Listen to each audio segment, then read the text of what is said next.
Ecclesiastes, chapter 1. These are the words of the teacher, King David's son, who ruled in Jerusalem. Everything is meaningless, says the teacher, utterly meaningless. What do people get for all their hard work? Generations come and go, but nothing really changes. The sun rises and sets and hurries around to rise again. The wind blows south and north, here and there, twisting back and forth, getting nowhere. The rivers run into the sea, but the sea is never full. Then the water returns again to the rivers and flows again to the sea.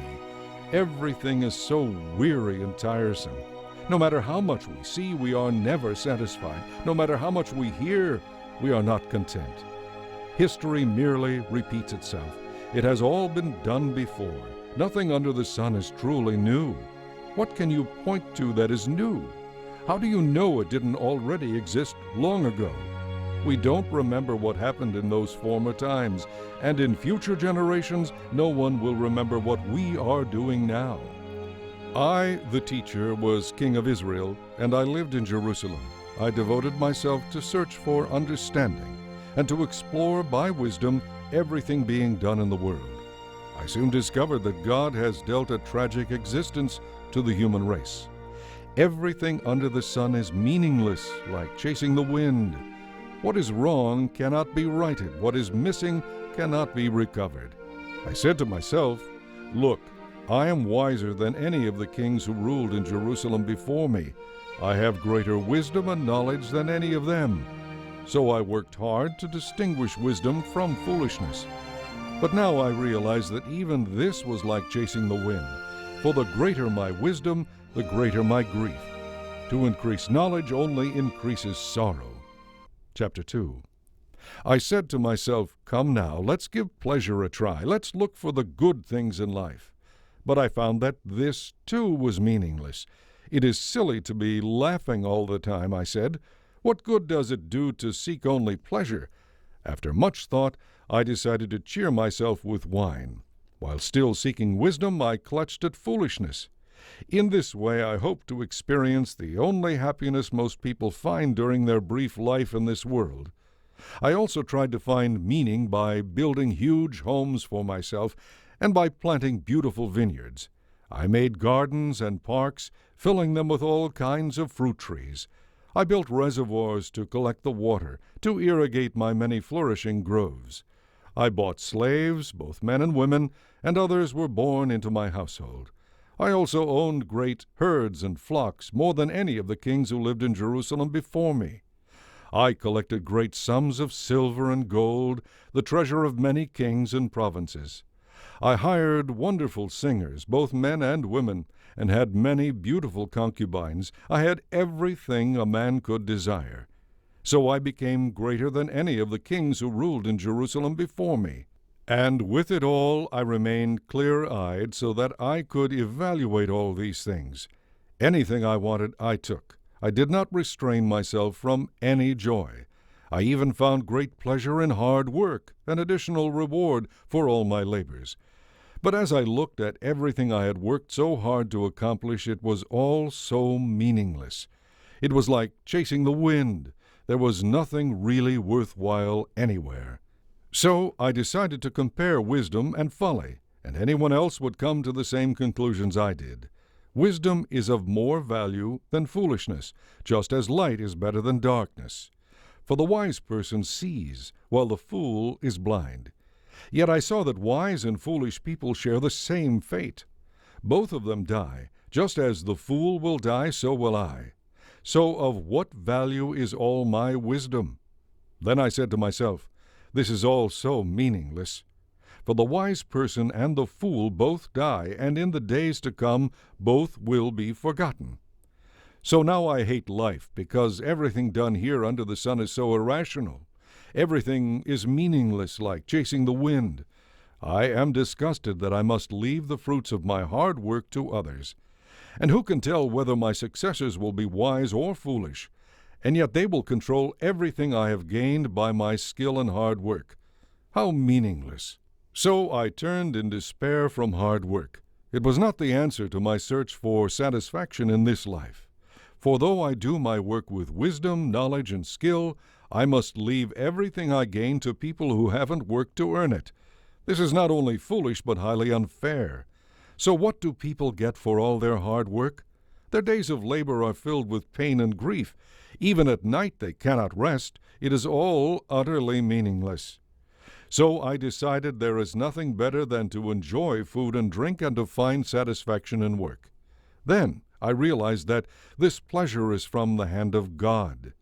For who can eat or enjoy anything apart from Him?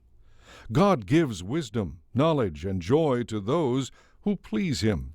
But if a sinner becomes wealthy, God takes the wealth away and gives it to those who please Him. Even this, however, is meaningless, like chasing the wind. Chapter 3. There is a time for everything, a season for every activity under heaven, a time to be born and a time to die, a time to plant and a time to harvest, a time to kill and a time to heal, a time to tear down and a time to rebuild, a time to cry and a time to laugh, a time to grieve and a time to dance, a time to scatter stones and a time to gather stones, a time to embrace and a time to turn away, a time to search and a time to lose, a time to keep and a time to throw away, a time to tear and a time to mend, a time to be quiet and a time to speak up, a time to love and a time to hate, a time for war and a time for peace. What do people really get for all their hard work? I have thought about this in connection with the various kinds of work God has given people to do. God has made everything beautiful for its own time. He has planted eternity in the human heart, but even so, people cannot see the whole scope of God's work from beginning to end. So I concluded that there is nothing better for people than to be happy and to enjoy themselves as long as they can. And people should eat and drink and enjoy the fruits of their labor, for these are gifts from God. And I know that whatever God does is final. Nothing can be added to it or taken from it. God's purpose in this is that people should fear Him. Whatever exists today and whatever will exist in the future has already existed in the past, for God calls each event back in its turn. I also noticed that throughout the world there is evil in the courtroom. Yes, even the courts of law are corrupt. I said to myself, in due season God will judge everyone, both good and bad, for all their deeds. Then I realized that God allows people to continue in their sinful ways so He can test them. That way they can see for themselves that they are no better than animals. For humans and animals both breathe the same air and both die. So people have no real advantage over the animals. How meaningless! Both go to the same place, the dust from which they came and to which they must return. For who can prove that the human spirit goes upward and the spirit of animals goes downward into the earth? So I saw that there is nothing better for people than to be happy in their work. That is why they are here. No one will bring them back from death to enjoy life in the future. Chapter 4. Again, I observed all the oppression that takes place in our world. I saw the tears of the oppressed with no one to comfort them. The oppressors have great power and the victims are helpless. So I concluded that the dead are better off than the living. And most fortunate of all are those who were never born, for they have never seen all the evil that is done in our world. Then I observed that most people are motivated to success by their envy of their neighbors. But this too is meaningless, like chasing the wind. Foolish people refuse to work and almost starve. They feel it is better to be lazy and barely survive than to work hard, especially when in the long run everything is so futile. I observed yet another example of meaningless in our world. This is the case of a man who is all alone, without a child or a brother, yet who works hard to gain as much wealth as he can. But then he asks himself, who am I working for?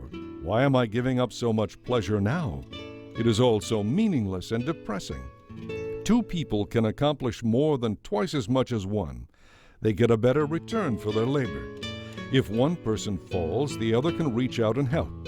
But people who are alone when they fall are in real trouble. And On a cold night, two under the same blanket can gain warmth from each other.